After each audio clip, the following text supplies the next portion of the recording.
Queridos, eu quero saudá-los com a paz do Senhor Jesus. Amém. Aproveitando que estamos em pé, localize o texto de João, capítulo 8. Vamos fazer menção de um único versículo, conhecido de todos nós. Localizando o capítulo 8, localize o versículo 32.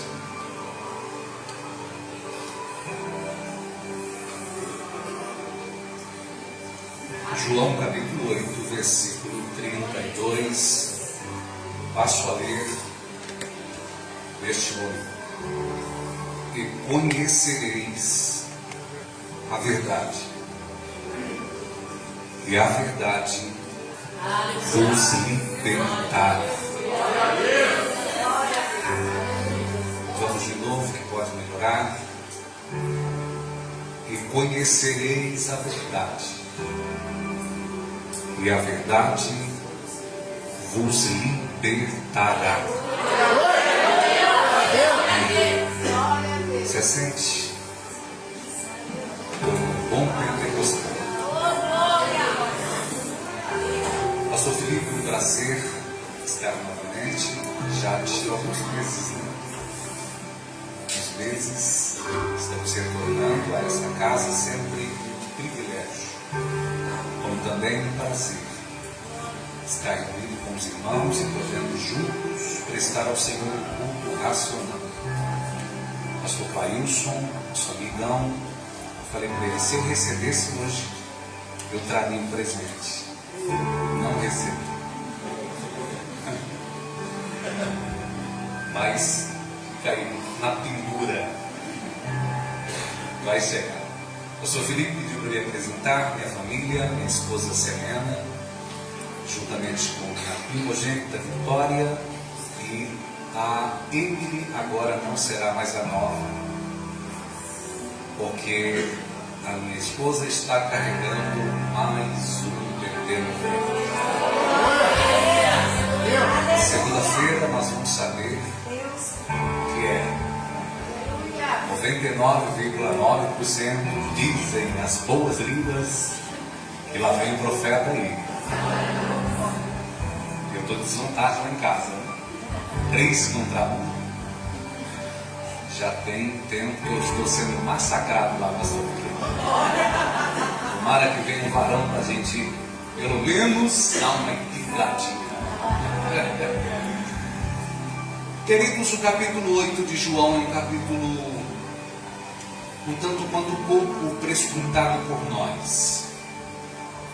A saber, o versículo 32 que lemos, juntamente com o versículo 36, são os mais conhecidos deste tão lindo e tão rico capítulo, que traz consigo muitos ensinamentos que podemos extrair e, permeando por eles, ser abençoado pela verdade que estas palavras nos trazem. Mas antes de nós entrarmos no versículo 32 que lemos, penso que é de suma importância nós fazermos algumas considerações a partir do versículo de número 1, que já descortina o capítulo, dizendo que Jesus vai para o Monte das Oliveiras. Eu gosto da Nova Versão Transformadora, porque ela coloca a palavra voltou, semelhante ao que cantamos reacender, que nos arremete ao texto de João capítulo 6, versículo 15, onde Jesus, pastor Filipe, diante de uma proposta, que depois de ter efetuado um milagre extraordinário, multiplicando 5 pães e 2 peixinhos, assustadoramente com estes poucos alimentos. Ele alimenta uma tão grande multidão, de aproximadamente 15.000 pessoas. E o milagre ainda continua descorrendo, porque sobrou 12 cestos cheios de pedaços. Uma triste coincidência é o número dos apóstolos. Parece que para cada um que se esforçou trabalhando para servir aquela multidão, não voltou para casa de mãos vazias, mas cada um de posse com um cesto cheio, porque aquele que se compromete em servir o seu próximo nunca estará de mãos vazias. Eu vou repetir para ficar gravado na tábua do seu coração. Aquele que entendeu o Evangelho vive uma vida de comprometimento em servir o próximo. E é nessa disposição que nós nunca ficaremos de mãos vazias. As mesmas mãos que foram usadas para entregar o milagre efetuado nas mãos de Jesus, é as mesmas que vai embora com o cesto cheio de pedaços. Então observe que ele, depois deste tão maravilhoso milagre de cuidado direto por uma multidão faminta, a multidão tem uma ideia, um desejo. A intenção do coração da multidão diante do milagre efetuado é levantar Jesus a rei.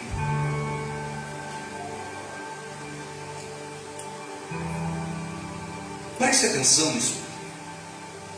Existe uma proposta de exaltação, mas que não vem do coração de Deus, mas sim do homem.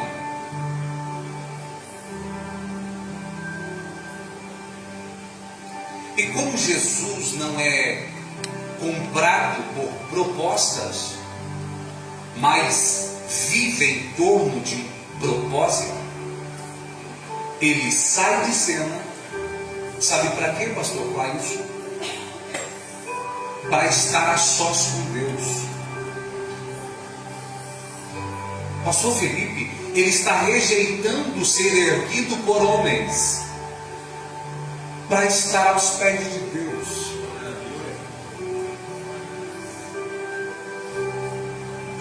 Eu estou dizendo que Jesus está rejeitando uma proposta que aparentemente é boa, que aparentemente é de crescimento, que aparentemente é de reconhecimento, que aparentemente é de louvor, que aparentemente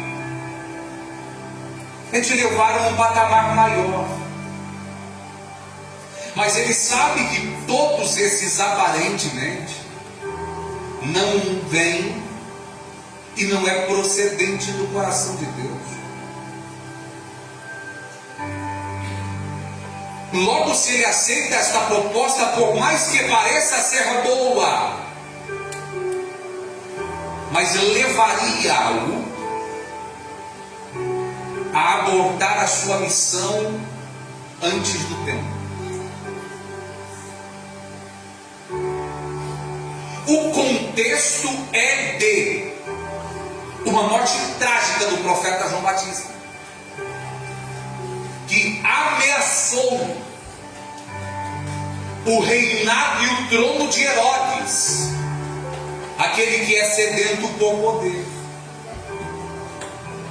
Na primeira ocasião que ele teve, incitada por Herodias, a sua cabeça é arrancada e colocada no prato de uma bandeja. Se Jesus aceita esta proposta, certamente o próximo na lista seria Jesus. E existe uma expressão interessantíssima que nós precisamos saber integrar em nossas vidas, que é: constantemente você verá Jesus nas páginas do Evangelho dizendo: não é chegada a minha hora. Porque Jesus sabe o tempo certo para todas as coisas. Jesus não coloca o carro na frente dos bois. Você já viu Jesus uma vez correndo na Bíblia? Nenhuma vez. Sempre Jesus andando. Por quê? Porque quem corre é quem está fora do tempo, quem se perdeu no tempo. Jesus é o Senhor do tempo. É por isso que você vê Ele andando, sabendo a hora certa para todas as coisas. Então existe uma proposta que parece ser boa, mas o fim é morte. Jesus recusa esta proposta para subir a montanha, para gastar tempo no desfrutar da presença de Deus. E hoje eu não quero gritar porque eu estou sem força hoje. Eu quero profetizar tranquilamente que existem pessoas que entraram aqui debaixo de propostas. E quando eu falo proposta, o coração de alguns palpita. Porque a proposta não é ruim. A proposta é boa. Só existe um único detalhe: não vem do coração de Deus. É procedente do coração de homens. E aí Jesus, com este exemplo, nos ensina que não existe nenhuma proposta maior, não existe nenhuma proposta equiparada, não existe nenhuma proposta semelhante, não existe nenhuma proposta igualável com aquela de desfrutarmos da presença do nosso Pai. Estão trocando o desfrute pela presença do Pai para estar diante dos olhos dos homens. Hoje existe uma grande disputa. Existem muitas igrejas que estão perdendo o propósito central, estão se tornando vitrines, onde um a um constantemente brigam pelos primeiros lugares do coração do homem, no sentido de performance. Quem performa mais, quem levanta mais a multidão. Sabe qual é a linguagem comum no meio dos pregadores? Presbítero, qual é o nome? Francisco. Presbítero Francisco. Presbítero Francisco. A linguagem comum no meio dos pregadores é esta. E aí? Foi lá ontem? Quebrou tudo. Virou tudo lá. Se não houver movimentação, o tudo não foi bom. Se não houver histeria, o pregador não tem unção. E nós estamos confundindo avivamento com emocionamento. Estamos confundindo a transformação do Evangelho por arrepios de pele. Estamos confundindo o cerne do Evangelho.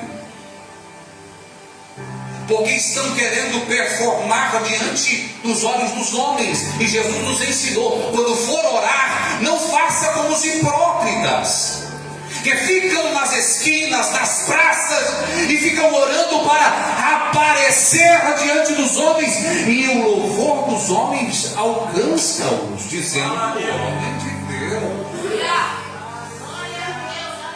mulher de Deus, olha como profetiza, olha como ora, olha como prega, olha como canta, olha como louva. E Jesus está dizendo: o princípio está sendo esquecido. E qual é? Entra no quarto, feche a sua porta. Não, mas não vai dar ibope, Senhor. Não, eu não chamei você para o ibope dos homens, eu chamei você para se desenvolver no secreto, porque quanto mais você desenvolve o secreto, mais eu te apresento publicamente.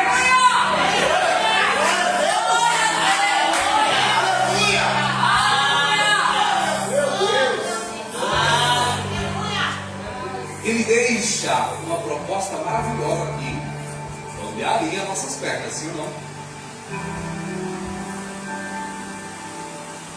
Jesus não titubeia. Jesus manda os discípulos para o mar e vai para o monte. Observe isso aqui. Este é um contexto de exaltação, de uma proposta de herdeiro. Jesus sabe muito bem lidar com o sucesso. Jesus sabe muito bem lidar com a popularidade. Jesus sabe muito bem lidar com propostas. E como ele lidar com isso? Aos pés do Pai. Só que João 8 mostra-nos Jesus novamente indo para o mesmo monte, porém agora um contexto diferente, um contexto de perseguição, pastor Pedro, onde estão a todo custo querendo barrar Jesus, prendê-lo, arrancar a sua vida, tirá-lo do cenário. Até mandam o pastor Clailson soldados para prendê-lo. E eles vão cumprir a missão que foi dada. Só que sempre Jesus era envolto de uma grande multidão. Quando eles se aproximam do local onde Jesus está, Jesus estava no templo, envolto de uma grande multidão. E para acessar a Jesus não era nada fácil. Prova disso, a mulher do fluxo de sangue tocou na hora. Talvez o único espaço, a única brecha que deram próximo do mestre, ela se lançou aos seus pés, crendo que só de tocar ela receberia a sua cura. E assim aconteceu. Tocando, saiu de Jesus virtude. E no mesmo instante, ela foi curada. Sem muito barulho, sem muita performance, eu quero profetizar na vida de alguém. Jesus deixou registrado na sua palavra que Ele está no meio de nós. E hoje, talvez você veio esperando um toque. E hoje, talvez Jesus está esperando um toque. Toque nele nesta noite, certamente virtude sairá, e a fonte do seu problema irá estancar-se.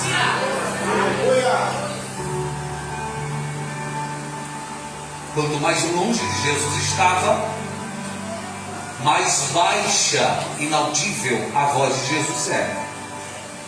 Quanto mais se aproxima, mais dificultoso vai se tornando porém mais clara a sua voz vai se tornar.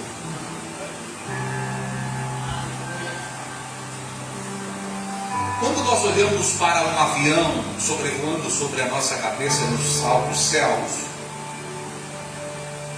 parece que ele é muito pequeno, sim ou não? Sim ou não? Sim. Parece aqueles brinquedos quando brincávamos sendo ainda criança. Pegava em 2 dedos o aviãozinho. O mesmo avião que parece ser pequeno quando sobrevoa os altos céus, quando nós chegamos no estacionamento do aeroporto, não parece ser o mesmo, mas é o mesmo. O que mudou foi que nós nos aproximamos. E quanto mais próximo nós chegamos dele, maior ele vai se tornando para nós. Assim é o Senhor. Tem pessoas que ainda pensam que Deus não pode fazer algumas coisas, como por exemplo, quando Jesus e Jairo estavam indo para a sua casa, mensageiros da morte, mensageiros da ruína, interceptaram-nos pelo caminho e disse: não incomode mais o mestre, sua filha morreu. Sabe o que ele está querendo dizer? Jesus pode até curar, mas ressuscitar não. Mas Jesus vai responder aos mensageiros da ruína, porque ele não tem compromisso com quem carrega a morte nos lábios. O compromisso dele é com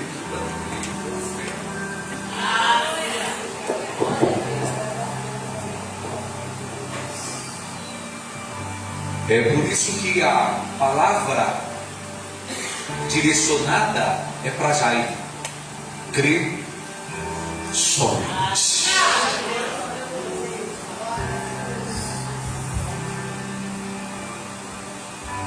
É Jesus dizendo: você escolhe, ou você caminha pela minha palavra, ou você caminha pelos noticiários da morte, da negatividade, da ruindade. Escolha você mesmo.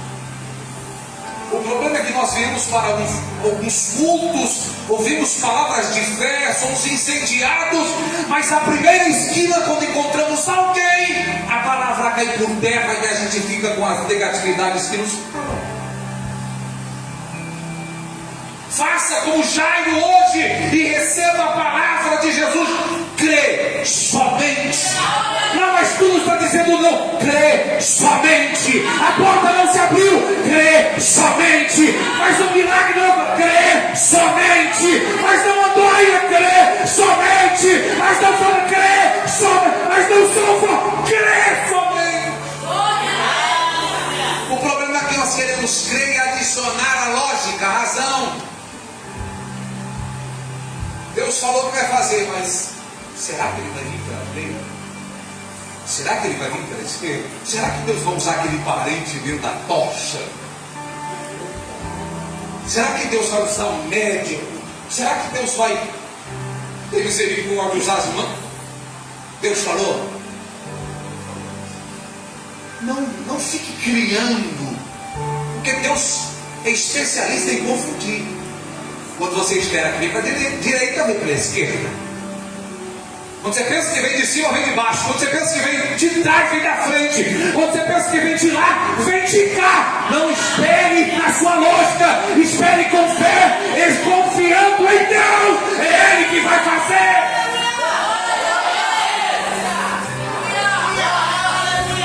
É Ele que vai fazer. É Ele que vai fazer. Olha o que Paulo disse: nós não andamos por vista, andamos por. Nós não andamos por vista, andamos por. Essa água bonita que é linda. Coisa linda. Lembrou minha avó. Minha avó gostava dos negócios chiques desse jeito. Por que Paulo nos ensina que nós devemos andar por fé e não por vista? Porque andar por vista é andar dependendo daquilo que eu tenho. Andar por vista é depender dos meus olhos, é depender da ação humana. Andar por fé não. Andar por fé é mesmo eu não estando vendo, eu sei que vai acontecer. Por quê? Porque ele falou. Não, mas está tudo ao contrário, está distante. É aí que Deus faz. Deus age no impossível, no improvável. Deus faz aquilo que o homem não pode. Deus entra onde a mão não entra. Deus fala onde a voz do homem não consegue falar.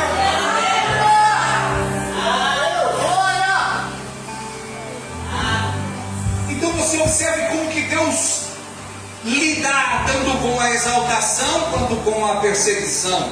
Ambas, ele tem a mesma atitude aos pés de Deus. Quando estiveres crescendo, quando a subida for íngreme e a ascensão ser presente na sua vida, não se esqueça, cresça, suba, mas não deixe os pés no Senhor. Quando estiveres perseguido, o caminho é o mesmo, aos pés do Senhor, porque em ambos os caminhos são perigosos para o homem, tanto a perseguição quanto o crescimento e o sucesso. Mas se nós estivermos aos pés do Senhor, certamente nós estaremos seguros na sua presença. Versículo de número 1 mostra-nos Jesus falando com Deus à noite. Versículo de número 2 mostra Jesus falando aos homens de dia. Porque o Evangelho é viver desses dois mundos. É hora viver no mundo de Deus, hora viver no mundo dos homens. Mas observe que não é trocada a ordem. Primeiro homem, depois Deus. A ordem espiritual do Evangelho é uma. Primeiro homem, primeiro Deus, depois homem. É por isso, Filipe, que quando Jesus foi nomear os 12 apóstolos, ele disse: e nomeei os 12 para que estivessem comigo, para que convivessem comigo. E o prefixo de adição enviou a pregar. Observe que a missão é precedida por relacionamento.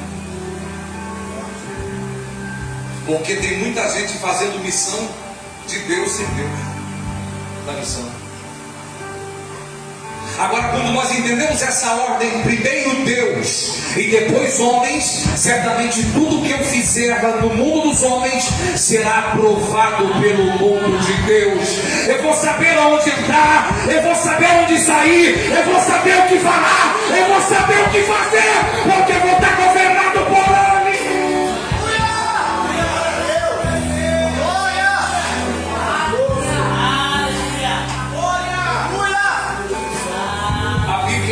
Apocalipse mostra dois mundos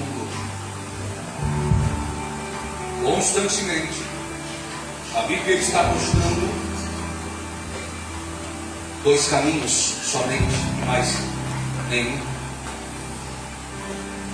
Gênesis, a Bíblia mostra-nos o caminho da obediência, o caminho da desobediência, o caminho de uma vida com o Espírito e de uma vida sem o Espírito, a bênção, a maldição, a vida, a morte, céu, inferno, porta larga, porta estreita, caminho apertado, caminho largo, Evangelho. Aqui nós vamos ver, João, lei, liberdade, escravidão, luz, trevas. Só existem dois caminhos e nós decidimos qual andar. Observe, em Mateus capítulo 4, versículo 16, O verbo assentar é o mesmo que aparece em Efésios capítulo 2, versículo 6. Dois posicionamentos iguais para dois lugares distintos. Mateus 4,16 mostra os homens assentados na região do vale e sombra da morte. Efésios capítulo 2, versículo 6 mostra-nos outro grupo de pessoas que estão assentados com Cristo nos lugares celestiais. Existem pessoas que estão assentados nas trevas, no vale e sombra da morte, e desejam acessar este outro lugar antagônico a este, que é com Cristo nas regiões celestiais. E talvez alguém esteja perguntando: como eu faço para acessar um lugar ao outro? Versículo 17 de Mateus 4 nos responde: arrependimento.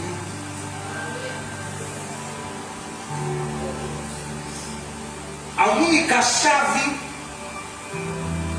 que abre a porta para você transpor este lugar de trevas, este lugar de sombra e morte, para a maravilhosa luz, para o reino do Filho do seu amor, para o lugar celestial. Como que você vai deixar de se assentar aqui para se assentar aqui? Arrependimento. A palavra do Evangelho é arrependei. João Batista pregou arrependimento. Jesus pregou arrependimento. O apóstolo Pedro pregou arrependimento. O apóstolo João pregou arrependimento. Paulo pregou arrependimento. Os pais da igreja pregaram arrependimento. A igreja vai passando, os tempos vão mudando, homens vão morrendo, outros nascendo, mas a palavra é a mesma, convidando o homem a se arrepender dos seus pecados e se voltar para Deus, para acessar esse reino de luz que está aguardando para cada um de nós. Por que precisa de arrependimento? Porque o homem está morto em seus delitos e pecados. Você sabia que para você estar hoje aqui já é um grande milagre? Quando Adão peca, representante da humanidade, a humanidade inteira nos seus ombros cai. Agora, todos quantos nascem afetados pelo pecado, conhecido por depravação total. Todas as esferas do homem foram afetadas pelo pecado. Ele morreu no espírito, vai morrendo na alma e culmina morrendo no corpo. É por isso que Jesus teve que ir para a cruz, morrer, verter o seu sangue para quê? Para ligar de novo o espírito do homem a Deus, e na santificação ele vai restaurando a sua alma, e na glorificação, que é o arrebatamento, ele vai restaurar o nosso corpo quando vai nos ressuscitar. Se o homem foi afetado, o homem não consegue ir até Deus. Eu desafio alguém aqui, bater no peito e dizer: eu busquei Deus. Se Deus não fosse lá, Francisco, alguns já tinham 7 palmos debaixo da terra. Com certeza um deles era eu. Pastor Felipe, não fomos nós que buscamos a Deus. Foi Deus, pela sua infinita misericórdia e graça, que nos alcançou, nos oferecendo uma oportunidade. Não foi nós que escolhemos a Deus, foi Deus quem nos escolheu. Não foi nós que amamos a Deus primeiro, foi Ele quem nos amou primeiro e nos revestiu de graça para que nós possamos responder a este grande amor que nos alcançou.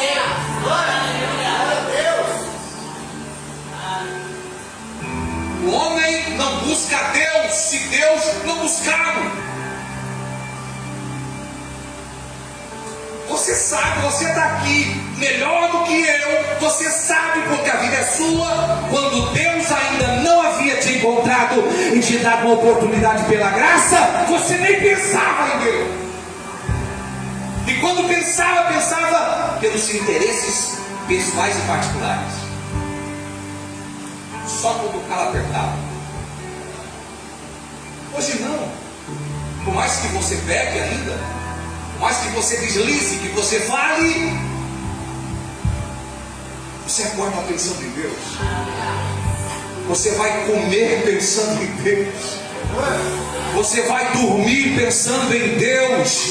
Quando você comete um deslize, o seu coração se entristece. Prova disso é que o Espírito de Deus está habitando dentro de você e ele repugna o pecado. É por isso que você se entristece, porque se você não se entristecesse, o Espírito te atira embora. Mas se você está aqui, é porque Deus está fazendo uma obra na tua vida.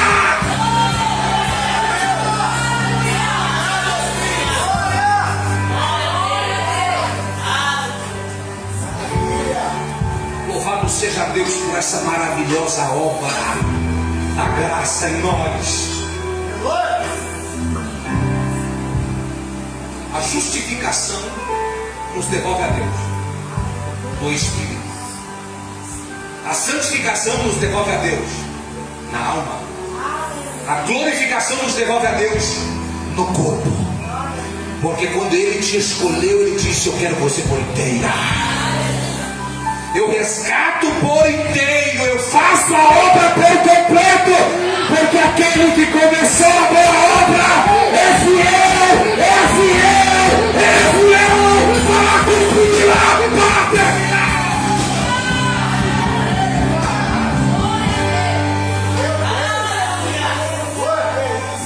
Já foi a hora, então deixa eu entrar no 32, senão eu li o 32 e eu falei. Conhecereis a verdade. Essa palavra no grego, estudando grego, essa palavra gíria na boca, está falando grego, em cima do altar. É só Jesus, irmão. Vamos fazer um negócio desse. A palavra conhecer, grego é gindoso. Diga gindoso.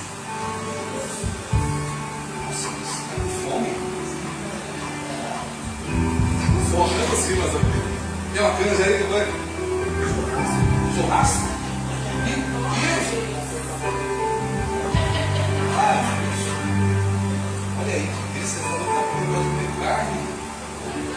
Aleluia, Deus se confia mesmo. Deus cuida dos seus. Aleluia. Diga ginosco. Ó, isso, gostei dessa aí. Quem falou? Adjane? Ladjane? Olha o chique, mano. Ladjane? Olha o povo que está do seu lado e fala para ele: está ficando enjoado, hein? Falando até grego, irmão. A palavra ginosco,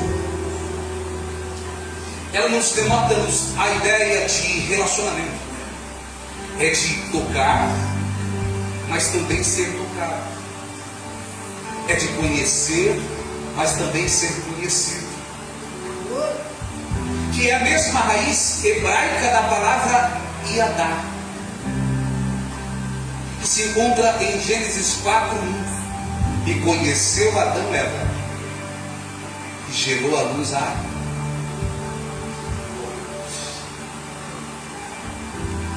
Então não é conhecer como nós entendemos na nossa cultura portuguesa, a portuguesada, que conhece Neymar.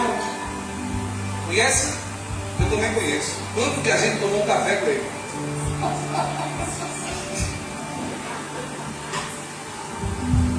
Essa é a cultura que foi perdendo o significado. Eu conheço fulano. Eu nunca conversei com fulano. Fulano nunca conversou comigo. A palavra conhecer biblicamente falando, tanto grega quanto hebraica, fala de um relacionamento tão íntimo, mas tão íntimo, semelhante ao do homem com uma mulher, do casal, marido e mulher, onde ele se conecta de tal maneira que essa conexão se torna tão íntima, que passa a gerar filho. Mas você não pegou só não, Francisco, gostei do Francisco. Só Francisco já era para ter dado uma. Olha lá, tem duas aqui, uma no vento, um está no vento, Estevão, profeta das nações. Essa daqui sou eu escrito, essa daqui é ela escrita. Porém, essa tem traços dessa e essa tem traços dessa. Por quê? Porque é uma relação tão íntima, tão profunda, que gerou um ser semelhante a nós dois.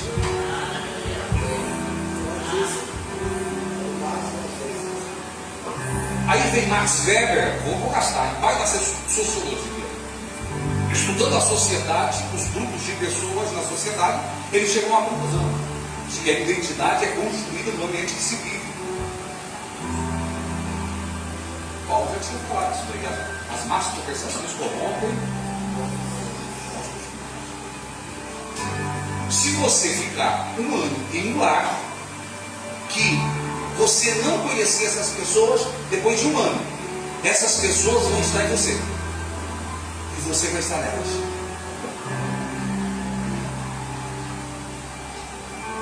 Aí Jesus vem falando, conhecer a verdade. É assim, Clailson. Não é vir uma vez na semana, 2 vezes, 3 vezes na semana. É necessário essa comunhão dos santos, esse ajuntamento dos membros que se unem para completar a plenitude do corpo. Diga para o irmão que está do seu lado, eu preciso de você. Agora você fala para ele, mas você precisa de mim. Ou seja, você só precisa dele.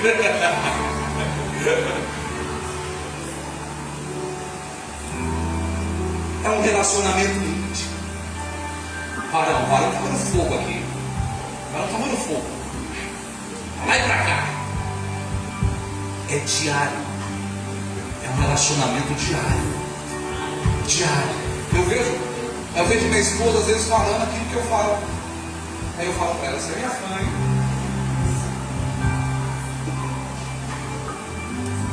Ela gosta. Tá vendo? Se não for, pelo amor de Deus. Fala número 1. Na verdade, fala amém. Um amém vergonhoso. Então Jesus nos trouxe aqui, distraindo um pouco,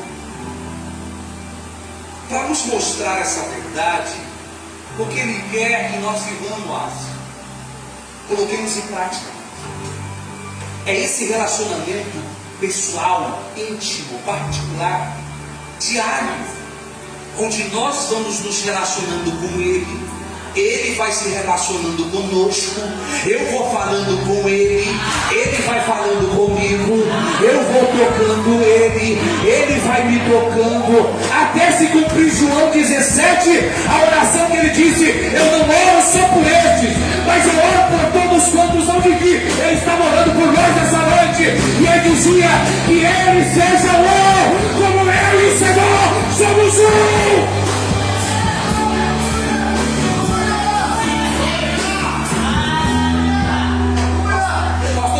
Pastor Clarice, os líderes que estão numa visão mais apurada, chamada de Deus dá a chamada, e com a chamada Deus dá as ferramentas, e uma das ferramentas mais poderosas do pastor é a sensibilidade de percepção. pastor Felipe está aqui, não deixa contigo. Ele vai olhando um a um. Ele sabe desde o dia que chegou. Quando olha para alguém, sim ou não, Felipe? Um filme passa na cabeça. Chegou cheio de capricho, alguns cheio de fala, cheio de prece, ou traiu foi dele. Sim ou não? Não, eu também fui. Dos matos da vida, né? Parece um animal no meio do mato. Só o diabo pode fazer um negócio desse. Aí eles tiram alguém lá do meio do mato, que ficava panguando lá no meio do mato, né? E traz para a luz. E se revela através desses.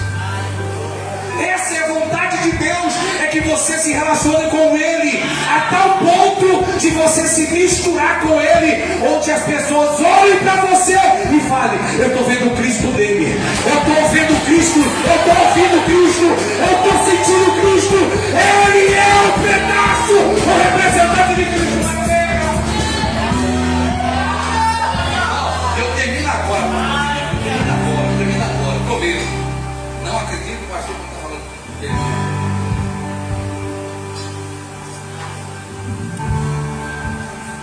Para isso, olha que interessante. O segundo livro de Samuel, capítulo 23, 9. Os três valentes de Davi, um chamava-se Eleazar. Eleazar era um dos destacados do exército poderoso de Davi. E foi feito só para a escolha da sociedade. Deus escolhe as coisas que não são para confundir as que são. Deus escolhe as coisas vis dessa terra, as loucas, para confundir as sábias, para mostrar que a sabedoria dele é incomparável com a sabedoria do homem.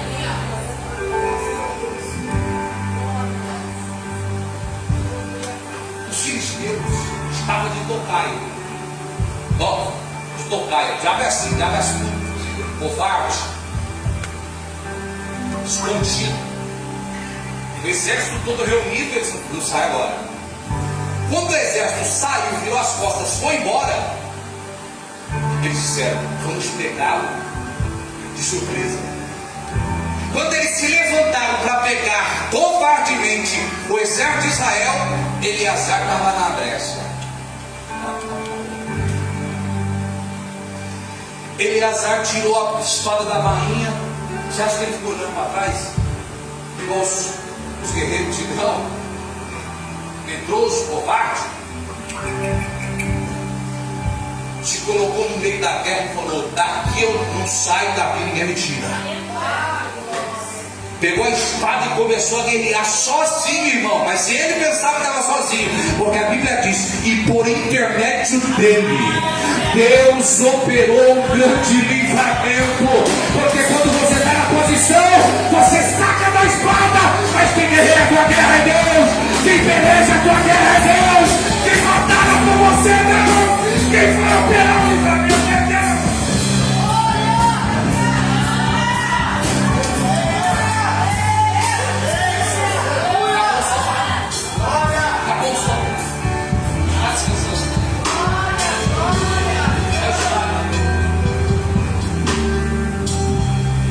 Champlin vai dizer que foi cãibra. Os músculos mudam. Já tem cãibra agora. Você que toca bastante, deve ter bastante. Uma banana. Esse banana é bom para ver.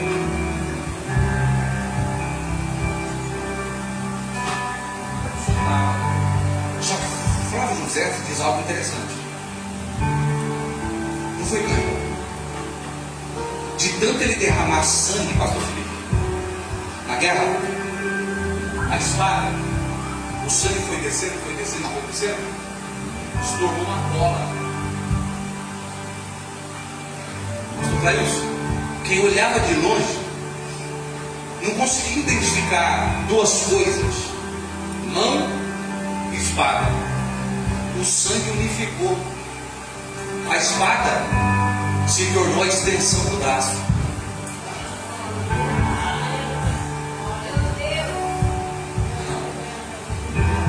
Aí Paulo disse em Efésios 6 que a espada do Espírito é a palavra. João 1:1 fala o que é a palavra? O verbo. E o verbo no princípio estava com Deus, o verbo era Deus, e o verbo se fez e habitou entre nós, cheio de graça e de verdade. E vimos a sua glória como a glória de um unigênito do Pai. Jesus é a palavra. Aí Paulo bradou em Gálatas, escrevendo 2:20: já estou crucificado e vivo não mais eu, mas agora é Cristo que vive em mim. A vida que agora viu na carne, viva você do Filho de Deus. Mas meus imitadores, como eu sou de Cristo. Pastorzão, é como se olhasse para Eleazar e não conseguisse identificar duas coisas distintas, espada e mão. Como muitos, se torna a incoerência ambulante. Por quê? Porque fala uma coisa e vive outra. Aí alguém tenta procurar o que ele falou. A espada que ele desembanhou. Olha para a espada, olha para ele, duas coisas totalmente diferentes. Agora o sangue de Cristo é que nos muda. O sangue no Calvário é que nos uniu com o Pai. É por isso que ele disse: justificado pois com Deus temos paz com Deus. Por que paz? Porque antes éramos inimigos de Deus, estávamos debaixo da ira. O sangue interceptou a ira, sofreu o cálice da ira de Deus, absorveu dele. É por isso que salvação é única e exclusivamente em Jesus. Amém, irmãos? Porque não temos mérito algum. Paulo, em Efésios 2:3, disse que nós somos merecedores da ira de Deus.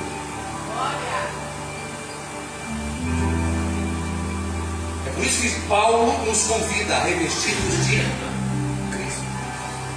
Você lembra quando o homem pecou? Sim ou não? Adão pecou, o que Deus fez? Tirou ele do jardim e fez o que para ele? Pele de animal. Mas para colocar pele de animal, o que teve que fazer no animal? Por isso que o Cordeiro de Deus tem duas passagens. Uma foi muito antes da fundação do mundo, ou seja, antes de haver haja luz, haja cruz. Pegou?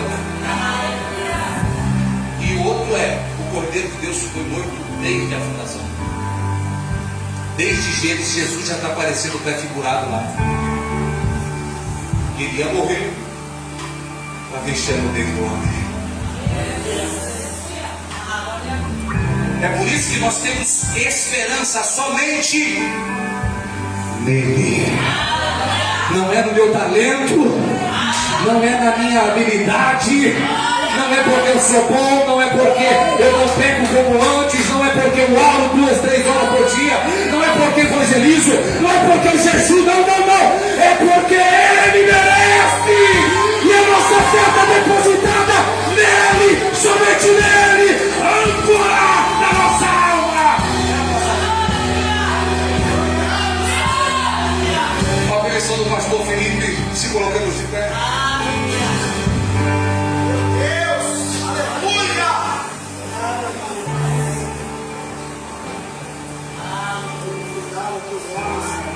Jesus quer te fazer um com Ele. Um com Ele. Sabe, irmão? É lindo de ver. Olha, a gente pregando aqui, pastor Felipe ali de mão levantada, pastor Clarilson de mão levantada, né? Agora tem gente que acha que o microfone tem som, né? Sim ou não? Vai a algumas igrejas, irmão, o pastor pega no microfone, parece que está dando choque. Alguém pega o microfone e morre. Por quê? O sangue não grudou ele ainda na espada. É o reino dele. É a maneira dele. É o egoísmo dele, o egocentrismo dele. Mas quando o sangue gruda, eu na espada, irmão, nós nos tornamos um com ele.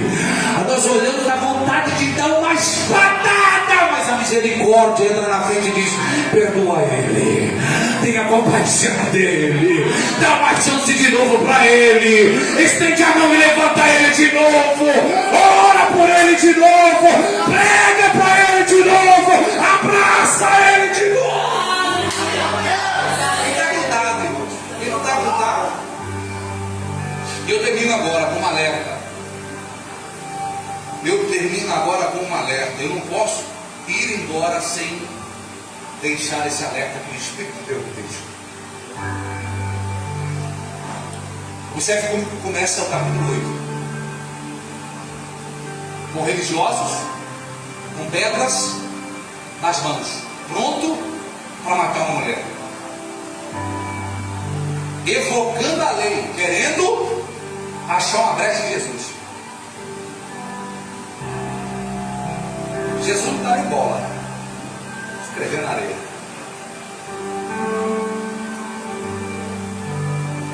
Eles infernizam tanto Jesus. Mas Jesus, vocês estão querendo ouvir? Penso eu que o momento que Jesus está escrevendo, ignorando as ignorâncias dos religiosos, era dando a eles uma oportunidade de se consertar. Escuta isso aqui.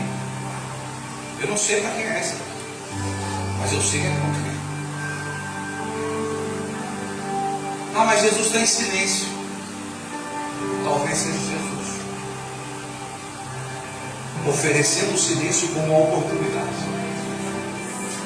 de se consertar. Porque quando ele falar, do jeito que está, não vai ficar legal.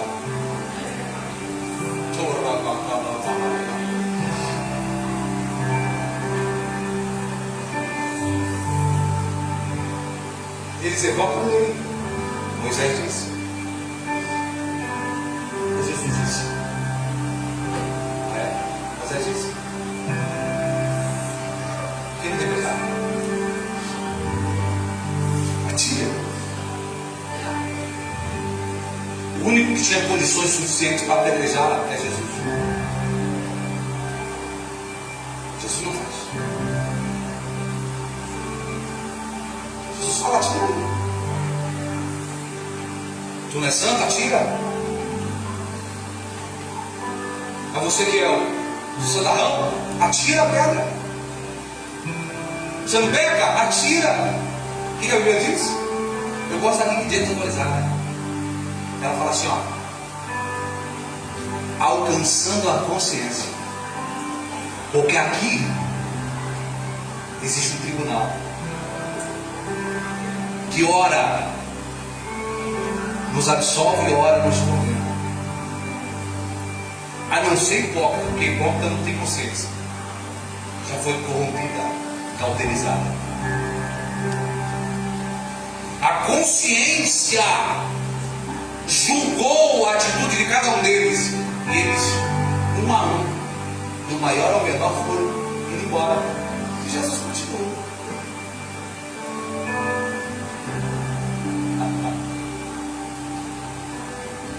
Aí Jesus olha e fala: mas estava tão cheio aqui o culto. Cadê os que queriam te acusar? E a mulher: não tinha ninguém. Mas Jesus: nem eu. Vai, aqui que está o segredo da supergraça que não entende. Jesus já pagou, posso viver minha vida do jeito que quiser. Vai, eu não te condeno, mas não pegue mais. Assim começou o capítulo 8. Sabe como é que terminou o capítulo 8? Da mesma forma. Os religiosos com pedra na mão. Só que agora o alvo mudou. Não é mais a mulher, agora é Jesus.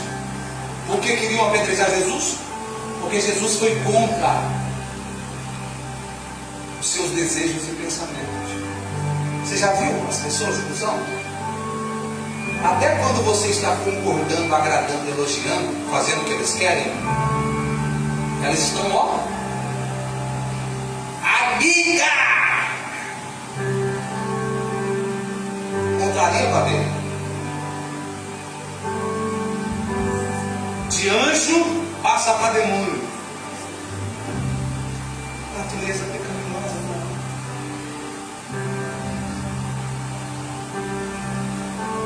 Só que aqui tem um detalhe, cara. Sabe qual é? Capítulo 8 foi estendido em muito relacionamento com Jesus. Jesus falou com eles, manifestou sua vontade, revelou o seu querer, revelou sua palavra. Sabe o que aconteceu? Religioso permaneceu religioso. Aqui eu termino. Talvez você não vai terminar assim. Talvez você vai terminar assim.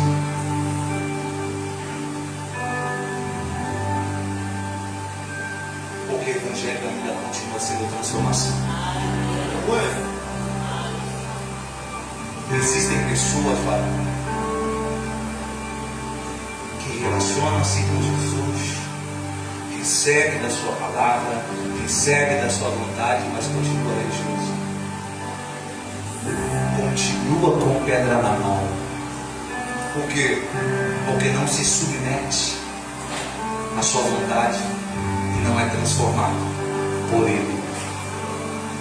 Mas Paulo escreveu: a vontade de Deus é que todos sejam salvos e alcancem o pleno conhecimento da verdade. Por quê?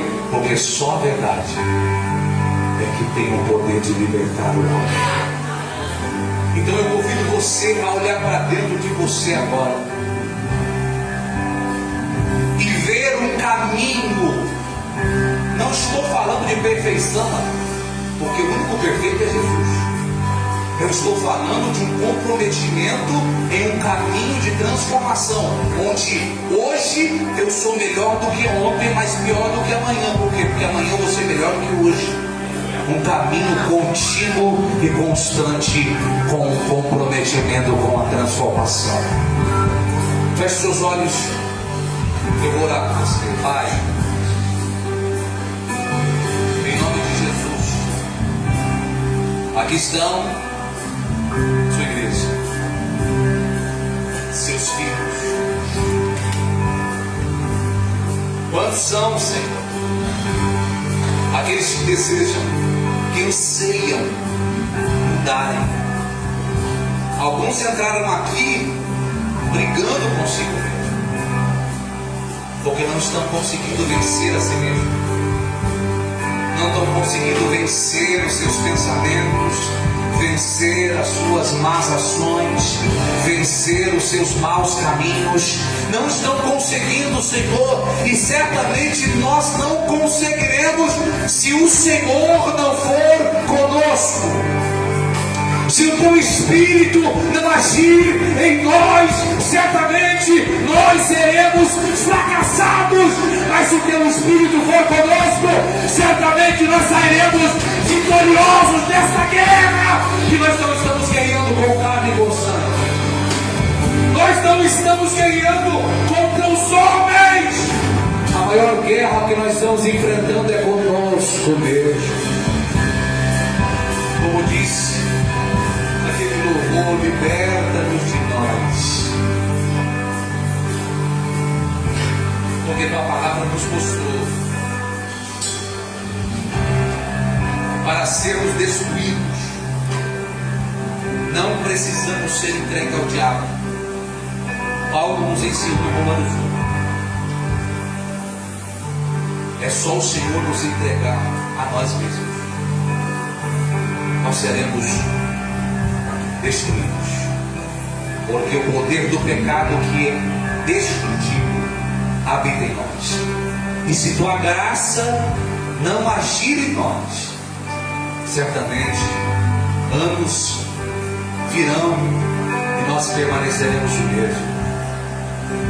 Mas se a tua palavra achar guarida no nosso coração, se achar guarida na nossa consciência, se o teu Espírito tiver livre acesso ao meu ser, certamente eu entrarei pelo caminho de santificação, onde nós seremos transformados de glória em glória, de fé em fé, e como a aurora que vai raiando até chegar o dia perfeito, assim somos nós inseridos no aperfeiçoamento, cujo modelo perfeito é o Senhor Jesus.